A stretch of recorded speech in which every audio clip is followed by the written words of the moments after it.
My name is Selena Lawson. I'm 30 years old. Last Tuesday, I sat alone in my office in Portland and listened to 43 voicemails from my family.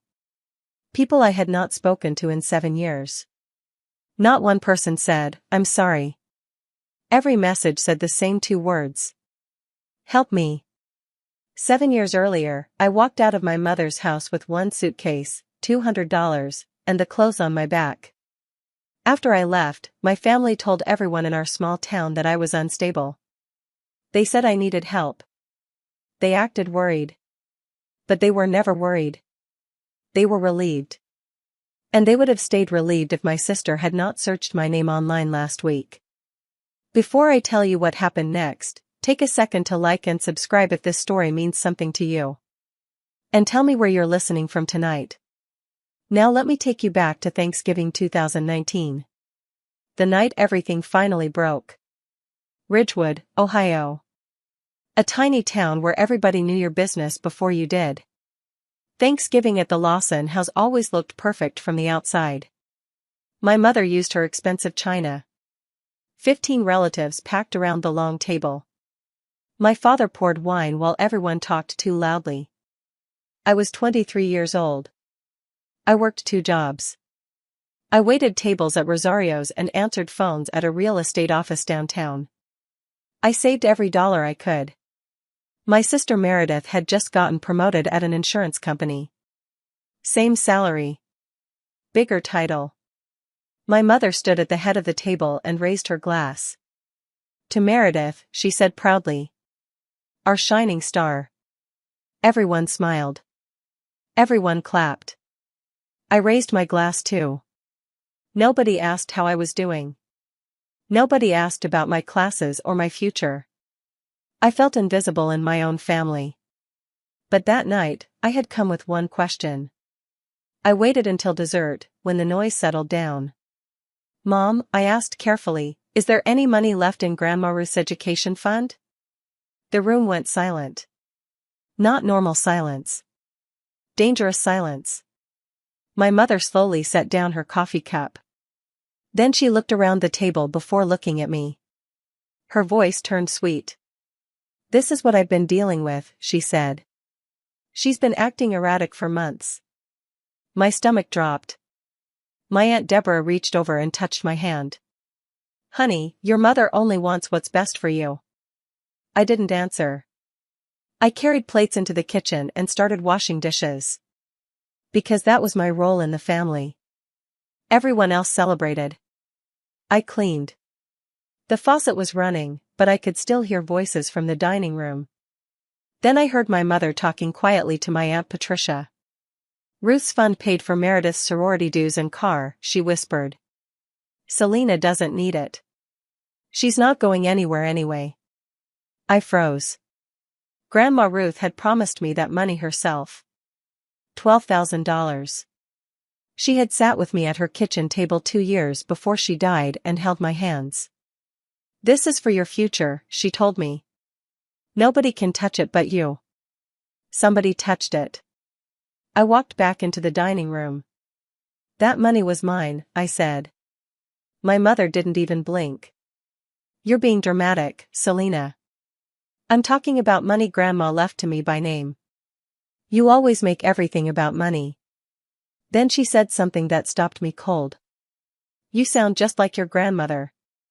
The way she said Grandma Ruth's name sounded ugly. Like it disgusted her.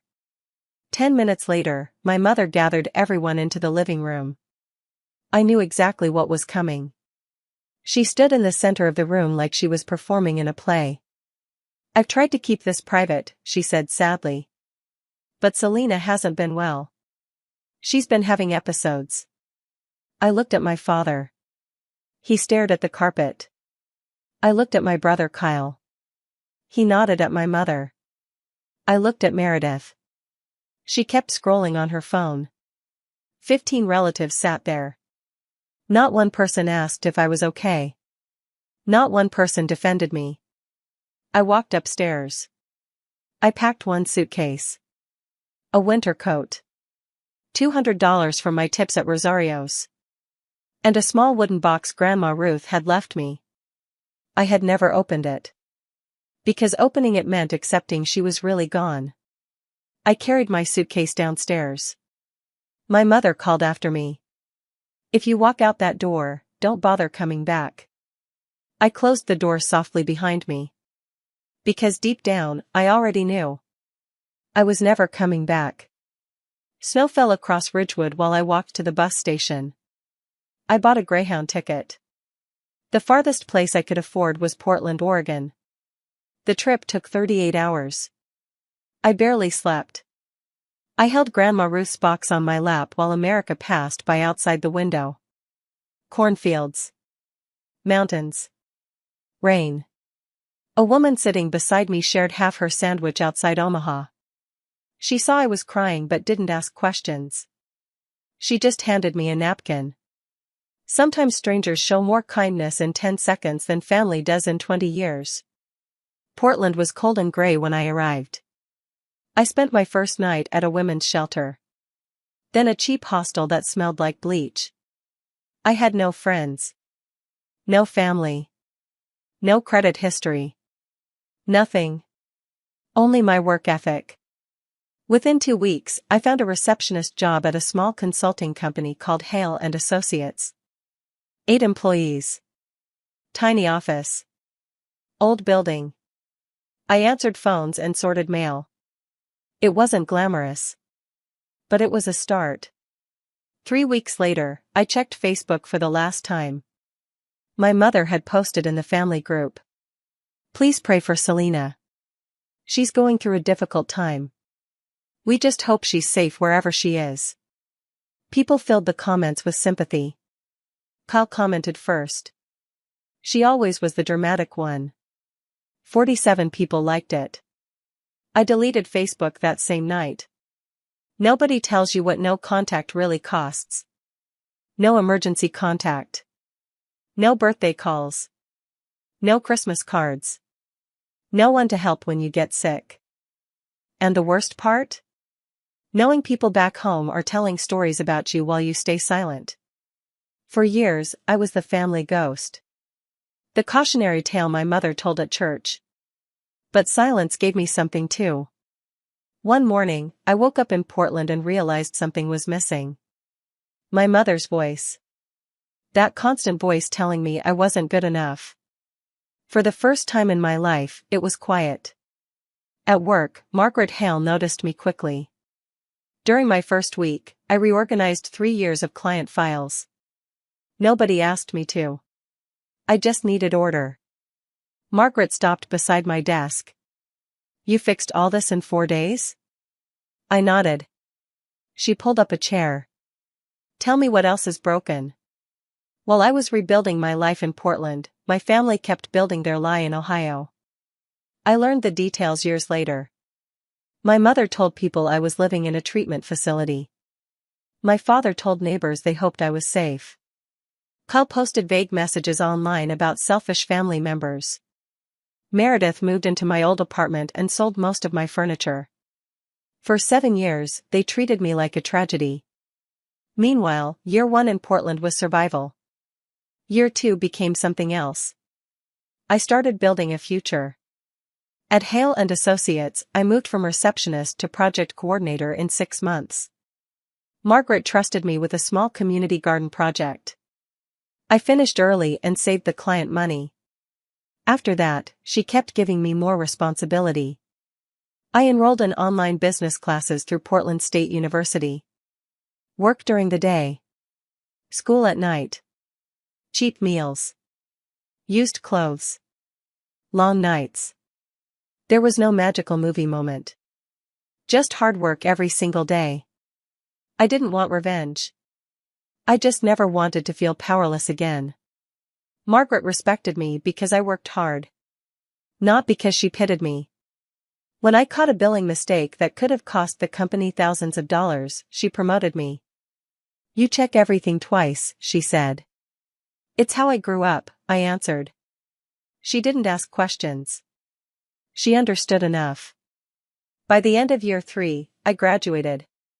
No ceremony. No family cheering. I printed my diploma myself and hung it in my office. The next morning, Margaret knocked on my door. "How does project manager sound?" she asked. The company had grown. And so had I. That same year, Jess Parker joined our office. Jess was funny, smart, and loud in the best way. One night after work, we ate takeout together while finishing a deadline. She asked why I never talked about family. So I finally told someone everything. The Thanksgiving dinner. The lies. The fund. The bus ride. Jess listened quietly. Then she said something shocking. "My parents told people I died." I stared at her. "Why?" "Because I'm gay," she said softly. We sat there in silence. Then I cried for the first time in years. On my 28th birthday, Jess pointed at Grandma Ruth's wooden box sitting on my shelf. "You've carried that thing around for 5 years," she said. "Open it." So I did. Inside was Grandma Ruth's pearl necklace. A childhood photo of me smiling with a missing front tooth. And a letter. Her handwriting shook across the page. "Selena," it began, "if you're reading this, it means you had the courage to leave." Good. My hands trembled. "I wanted to leave too," she wrote. "But I was afraid. Don't spend your life holding this family together while it destroys you. You do not owe anyone your life." I read the letter 3 times. Then I reached the final lines. The education fund was real. I left instructions with my lawyer, Mr. Wetherb. "Ask Patricia. She knows." Everything suddenly made sense. Grandma Ruth never wanted me to stay silent. My mother did. By year 6, Hale and Associates had grown into a major company. Margaret called me into her office. "I want you to become COO. Chief Operating Officer." The girl who once slept in a shelter now helped run a company with more than 100 employees. I wasn't rich. I drove a used Subaru. I rented a small apartment. But I had peace. And for someone like me, peace felt expensive. A regional business magazine interviewed me for an article about women in leadership. My photo. My title. My story. A cleaned-up version of it anyway. The article went online in October. I didn't think about Ohio. I never searched for my family. I let them go completely. And for 7 years, they let me go too. Not one call. Not one letter. Nothing. Until March 2026. That was when Meredith searched my name online. Not because she missed me. Because she needed money. 6 months before the voicemails, I received an email from Aunt Patricia. She apologized for staying silent all those years. Then she told me the truth. Grandma Ruth's lawyer had created separate education accounts for me and Meredith. $12,000 each. My mother forged my signature and moved my money into Meredith's account. Patricia knew because she witnessed the documents. I sat there staring at the screen. The money itself no longer mattered. But the betrayal did. My mother stole from me. Then called me unstable when I asked about it. That single moment explained my entire childhood. Patricia added one more thing. "Your mother is chairing the Ridgewood Community Fundraiser this spring." At the time, I didn't understand why that mattered. Soon, I would. 2 months later, Margaret walked into my office smiling. "A pastor from Ohio contacted us," she said. "Small town fundraiser. They want a keynote speaker for community development." My chest tightened. "What town?" "Ridgewood." I almost said no. The word sat right on my tongue. Then I remembered Grandma Ruth's letter. And the door closing behind me in the snow. "I'll do it," I said. After Margaret left, I searched for the fundraiser online. Committee Chair, Diane Lawson. My mother. I texted Patricia. "I'm the keynote speaker." Her answer came back instantly. "I know. I didn't tell your mother. Be ready. 2 weeks before the fundraiser, Meredith searched my name online. She had recently divorced. Her mortgage payments were late. She needed someone with good credit to co-sign a loan. She thought about me like an old tool sitting in a drawer. Useful again. She searched my name. LinkedIn. Business articles. Conference photos. My company profile. She stared at the screen in shock. Then she called my mother. "Mom," she whispered, "Selena is a COO." Patricia told me. My mother went silent. Not happy. Not proud. Terrified. Because suddenly, the lie she had told for 7 years was falling apart. The call started that same night. I was finishing a meeting when my phone began buzzing. Again. Again. Again. 43 missed calls. All from Ohio. I sat alone in my office and listened to every voicemail. Meredith sounded fake at first. "Hey Selena, it's Meredith. Call me back. I really need to talk." My father sounded nervous. "Your mother and I could really use your help." My mother sounded cold. "Family is family, Selena." Kyle wanted money for a business idea. And Meredith kept calling back. Her voice finally cracked by the last message. "Please help me." There it was. Those 2 words. Help me. Not "I'm sorry." Not "we were wrong." Just help me. I leaned back in my chair and stared at the ceiling. 7 years. 7 years of rebuilding myself from nothing. And the first time they contacted me, they wanted something. I called Jess. "My family found me," I said. She paused. "Which part hurts?" "The part where I'm not surprised." I put my phone on Do Not Disturb. I didn't answer anyone. A few days later, my mother emailed my work account. She accused me of being selfish. She claimed she had protected my reputation for years.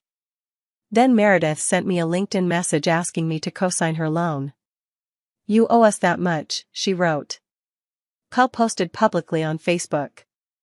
Funny how some people get a fancy title and forget family. People agreed with him. I took screenshots of everything. Not for court. For myself. Proof. That night, Patricia warned me. "They know you're speaking at the fundraiser.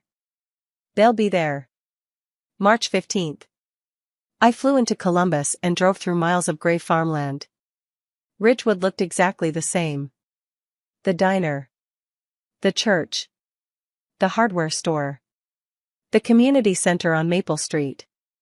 200 people filled the fundraiser hall. I signed in at the registration table. My badge read. Selena Lawson. COO, Hale and Associates. Keynote speaker. Through the doorway, I saw my family. My mother sat proudly at the center table wearing a navy dress. My father beside her. Meredith smiling too hard. Kyle near the buffet. None of them knew yet. At 7:15, Pastor Daniel Briggs stepped to the microphone. "Our keynote speaker tonight grew up in a small town just like this one," he announced. "Please welcome Selena Lawson." The room applauded. Then I walked onto the stage. My mother's face went completely white. My father nearly dropped his glass. Meredith looked like she couldn't breathe. Kyle froze mid-bite. And then something incredible happened. The entire room stood up. A standing ovation. 200 people clapping for the daughter they had been told was broken. My mother stayed seated. I stepped to the podium. "Thank you," I said calmly. "It's been a while." Nervous laughter spread through the room. I gave my speech. Professional. Confident. I talked about community programs and rebuilding neighborhoods. Then near the end, I changed direction. "I grew up in a town like this," I said quietly. "Some of you may remember me." The room became still. I left 7 years ago with $200 and a suitcase. I didn't leave because I wanted to. I left because staying was costing me too much. Nobody moved. I was told I was unstable. But the truth is, the help I needed was distance. I never looked at my mother. I didn't need to. This work taught me something important, I continued. Community is about seeing people for who they really are. Not for the stories told about them. A woman in the third row covered her mouth. Whispers spread across the room. That's Diane's daughter. She said Selena was in rehab. She's a COO? When I finished, the crowd stood again. This time the applause lasted longer. After the speech, people crowded around me. Old teachers. Neighbors. Church members. Some hugged me. Some looked ashamed. Then my mother pushed through the crowd. Her smile looked painful. Selena, sweetheart, she said loudly. What a surprise. She opened her arms for a hug. I didn't move. You had my number for 7 years, I answered. Her smile twitched. You embarrassed this family tonight. I never named anyone. Meredith stepped forward. We need to talk about the family. I heard your voicemails, I said. All 43. Silence. Not one apology. Just help me. My father finally spoke. Selena, let's not do this here. Dad, I said softly, you had 7 years. Kyle crossed his arms. You think you're better than us now? No, I replied. I think I'm done being less than you needed me to be. Then I walked away. No yelling. No drama. Just calm. I sat in my rental car afterward with my hands on the steering wheel. Inside the building, people whispered in shocked little groups. By morning, the whole town would know. I called Jess. It's done, I told her. How do you feel? I looked out at the parking lot. Like I'm 30 years old for the first time.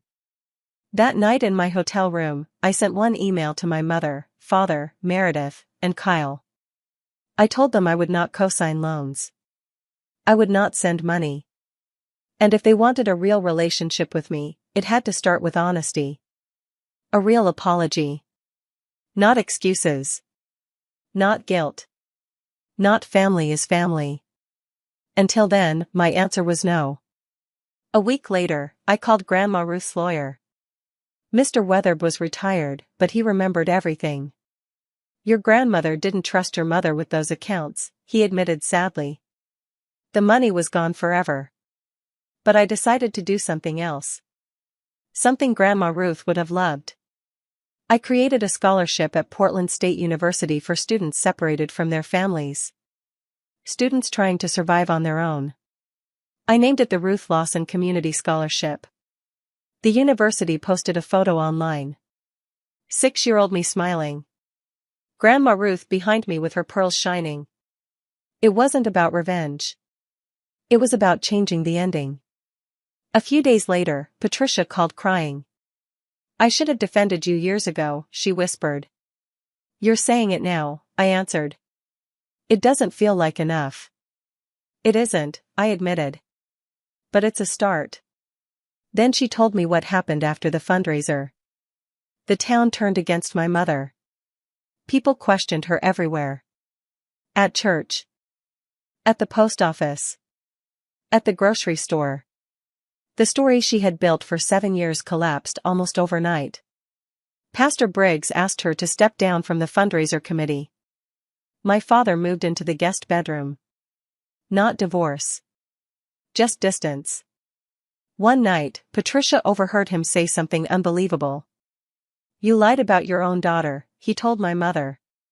She proved you wrong without even saying your name. My mother blamed me for turning the town against her.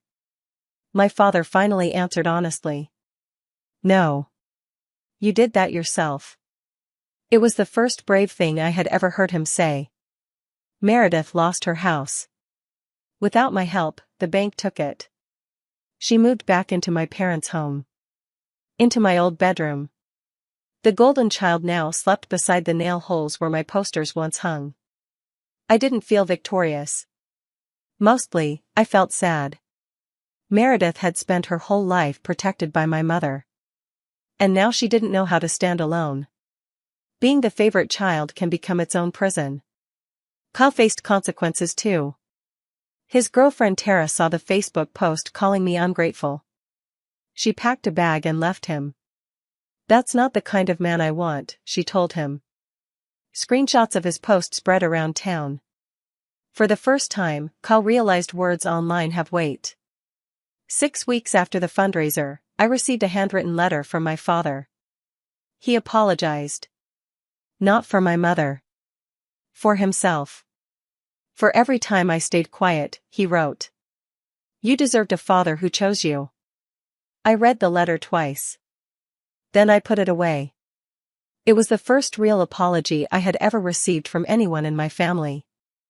3 months later, I hosted dinner in my apartment in Portland. Jess argued with my neighbor Dave about hot sauce. Margaret laughed on my couch while holding a cheap glass of wine. Coworkers set the table. The plates didn't match. The wine cost $12. The table had scratches. But everyone there wanted to be there. No pretending. No fear. No performances. I looked around that small table and thought about the giant Thanksgiving table back in Ohio where I had felt invisible. This tiny table felt warmer. Safer. Real. My father's letter still sat in my drawer. Kyle eventually texted one word. "Sorry." I never answered. Not because I hated him. Because I needed more than one word. I still don't know what happens next with my family. Maybe nothing. Maybe someday something honest. But for the first time in my life, I'm okay with not knowing. The door is not wide open. But it isn't fully locked either. It's simply waiting. Waiting for someone to arrive with something more than help me. Until then, I have peace. I have people who choose me. I have Sunday dinners. And that is enough. If you're listening to this story and it feels familiar, I need you to hear me clearly. You are not selfish for protecting yourself. You are not crazy because you finally said no. And you are not ungrateful for wanting respect. Sometimes the people who call you difficult are simply angry because they can no longer control you. My family spent years saying 2 words. Help me. But the words I really needed were different. I'm sorry. Those are not the same thing. And you do not owe people your rescue when they still refuse to admit they hurt you. I used to think family meant staying no matter what. Now I understand something better. Real family chooses you. Not because they need something. Not because your name looks good on paperwork. Not because guilt forces them. They choose you because they love you. The bravest thing I ever did was not leaving home with $200. The bravest thing was refusing to walk back in when they finally called. Because by then, they still wanted help. But they still could not say sorry. My name is Selena Lawson. I'm 30 years old. And the most valuable thing I own is the peace I fought to build. Grandma Ruth once told me, the quietest person in the room is usually paying the most attention. She was right. I spent years paying attention. And eventually, I finally chose myself. That's my story. If you made it this far, thank you. And I want to ask you one honest question. If your family called you tomorrow after years of silence, what would they say? Help me or I'm sorry? Tell me in the comments. And if you want more emotional stories like this, check the description. Thank you for listening. I'll see you in the next story.